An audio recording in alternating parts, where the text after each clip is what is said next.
kami dari kelas 12 IPS 1 dengan saya Sinta Nurmilasari, saya Anissa Mutmainah. Di sini kita akan belajar tentang pengakuan kemerdekaan Indonesia dari berbagai negara, terutama India, Mesir, dan Australia.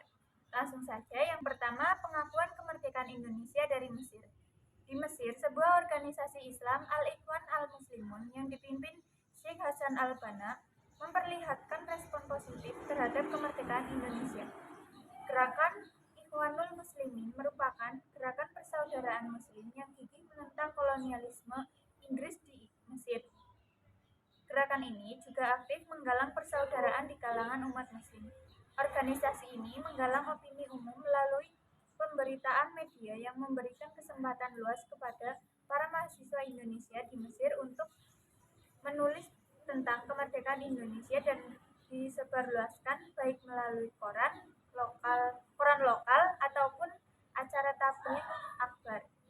Pengakuan Mesir terhadap kemerdekaan Indonesia tidak semerta-merta dilibatkan dengan cara yang mudah, tetapi melalui proses yang cukup panjang dan heroik. Begitu mendapatkan informasi bahwa Indonesia telah memproklamasikan kemerdekaannya ke seluruh dunia, Mesir langsung mengirimkan konsul jenderalnya yang bernama Muhammad Abdul Mu'im ke Yogyakarta. Pengakuan Mesir terhadap Indonesia diperkuat dengan ditandatanganinya perjanjian persahabatan antara Indonesia dengan Mesir di Kairo.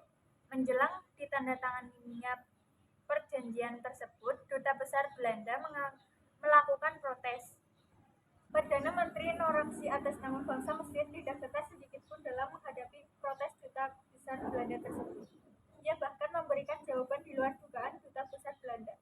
Menyesal sekali kami harus menolak protes Tuan, sebab Mesir selaku negara berdaulat dan sebagai negara yang berdasarkan Islam tidak bisa mendukung perjuangan bangsa Indonesia yang beragama Islam. Ini adalah tradisi bangsa Mesir dan tidak dapat diabaikan. Ketika Belanda melancarkan aksi militernya pada 21 Juli 1947, delegasi Indonesia yang masih berada di Timur Tengah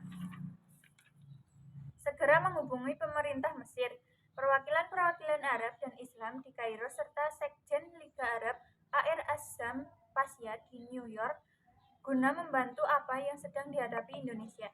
Kepala negara Arab berupaya menyokong perjuangan Indonesia. Di bawah pimpinan Ahmad Kasyabah Pasha, Kabinet Mesir melakukan sidang membahas nasib bangsa Indonesia yang sedang mendapatkan aksi militer Belanda. Kemudian, militer luar negeri Mesir tidak langsung memanggil duta Belanda. Pemerintah Mesir telah menegaskan dengan sungguh-sungguh akan memperhatikan penyelesaian soal Indonesia secara adil. Pada tanggal 3 Agustus 1947, Belanda telah menyampaikan jawaban atas nota Mesir mengenai Indonesia. Dalam jawaban tersebut, pemerintahan Belanda sangat memperhatikan usaha Mesir untuk menyelesaikan persengketaan Indonesia-Belanda.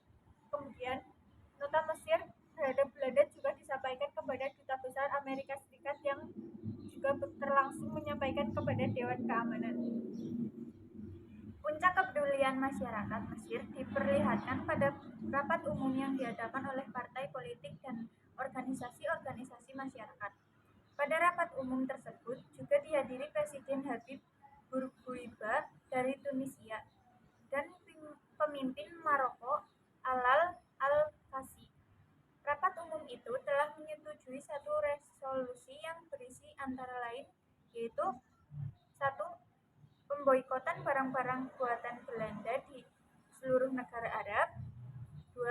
Pemutusan hubungan diplomatik antara negara-negara Arab dan Belanda. 3. Penutupan pelabuhan dan lapangan terbang di wilayah Arab terhadap kapal dan pesawat Belanda. Yang keempat, pembentukan perangkat kesehatan untuk menolong korban agresi Belanda. Yang selanjutnya ada pengakuan kemerdekaan Indonesia dari India.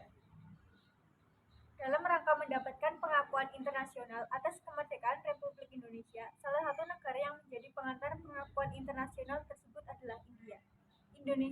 India telah menjalin hubungan yang cukup erat sejak lama, terutama ketika agama Buddha dan Hindu mempengaruhi kehidupan kebudayaan Indonesia.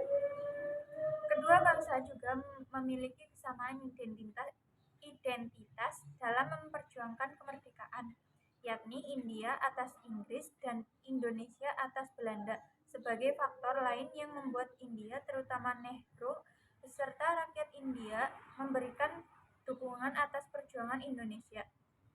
Persahabatan kedua bangsa itu juga sudah terjalin cukup lama, yakni kedekatan hubungan antara dua pimpinan negara yaitu Nehru dengan Muhammad Hatta yang terjalin sejak Februari 1927.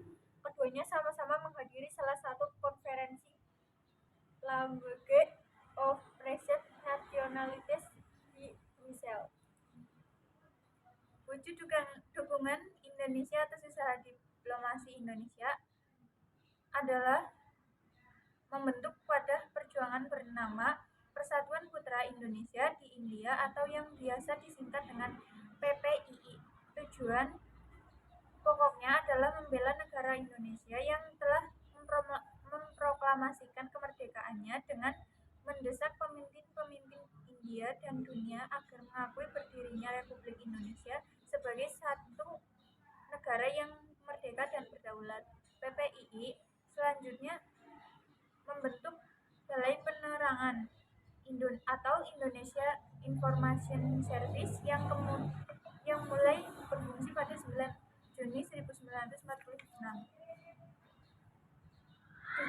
Dukungan ini juga diwujudkan dengan Konferensi Asia untuk Indonesia atau ASEAN Conference on Indonesia di New Delhi yang berlangsung pada 20 sampai 25 Januari 1949. Konferensi ini dihadiri perwakilan dari Afghanistan, Australia, Burma, Ceylon, Mesir, Ethiopia, India, Irak, Arab, Lebanon, Indonesia, Pakistan, Filipina, Saudi Arabia, Suriah, dan Yaman. Dalam pidato pembukaan, Perdana Menteri Nehru menguraikan maksud dan tujuan konferensi yang secara khusus diadakan untuk membicarakan persoalan Indonesia dan untuk memberikan saran-saran kepada Perserikatan Bangsa-Bangsa supaya perang di Indonesia dapat segera diakhiri sesuai dengan ketentuan-ketentuan yang terdapat di Piagam Perserikatan Bangsa-Bangsa. Pada hari kedua, konferensi tersebut menghasilkan sebuah revolusi, yaitu Revolusi New Delhi untuk Dewan Keamanan Perserikatan Bangsa-Bangsa. Revolusi yang dihasilkan mengenai masalah Indonesia, yaitu pertama, pengembalian pemerintah Republik Indonesia ke Yogyakarta. Kedua, pembentukan pemerintah dan interim yang mempunyai kemerdekaan dalam politik luar negeri sebelum tanggal 15 Maret 1949.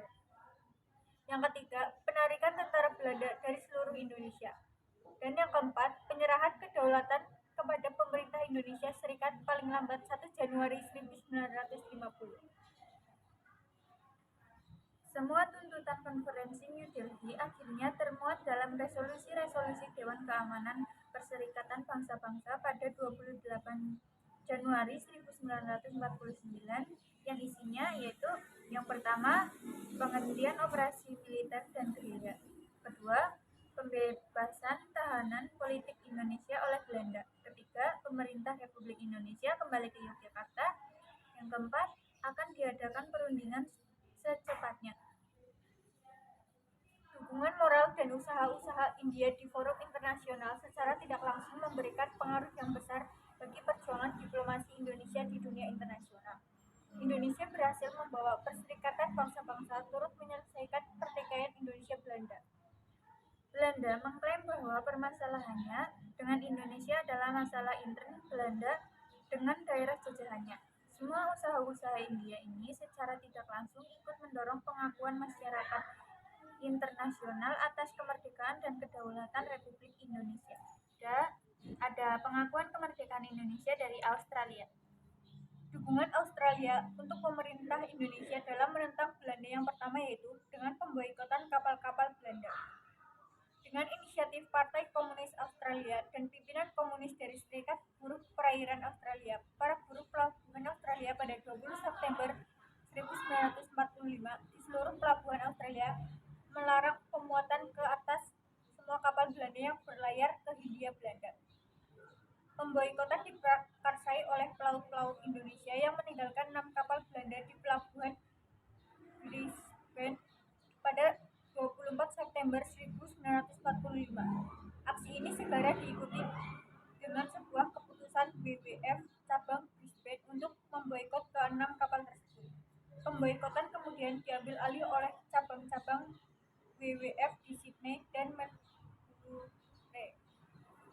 Federasi Pekerja Pesisir Australia (WWF) mencegah keberangkatan kapal Belanda yang penuh dengan pasukan, persenjataan, dan perlengkapan lainnya dari pelabuhan Australia. Dimulai di Brisbane, embargo tersebut mendapatkan banyak dukungan dari seluruh pekerja di pelabuhan utama lainnya di Australia, termasuk Sydney, Melbourne, dan Adelaide. WWF menolak semua barang-barang Belanda dan memperbaiki kapal Belanda dan kemudian memboikot semua transportasi toko dan pengisian darat. Embargo terus berlangsung sampai 1948. 31 serikat pekerja Australia dan 4 serikat pekerja Asia secara langsung menghentikan 559 kapal yang seharusnya adalah persediaan bagi usaha Belanda. Selambat-lambatnya akhir Maret 1946, misalnya, 1.000 truk Belanda yang seharusnya dikirim ke Indonesia masih tetap di Australia. Pembuat kebijakan di Australia bersimpati dengan kelompok nasionalis anti-kolonial, tetapi juga ingin menghentikan pertumbuhan gerakan komunis yang terlibat dalam perjuangan untuk kemerdekaan. Selain itu, masyarakat Indonesia di Australia juga mengambil peran penting dalam pemboikotan ini. Melalui kontaknya sebelumnya dengan WWF di beberapa kota Australia, para veteran Tanah Merah melalui organisasi mereka, Indonesian Political Exiles Association, tampil efektif menghimbau serikat-serikat buruh untuk melancarkan pemboikotan terhadap semua kapal-kapal Belanda yang mengangkut piranti keras militer yang mungkin digunakan untuk menindas Republik Indonesia.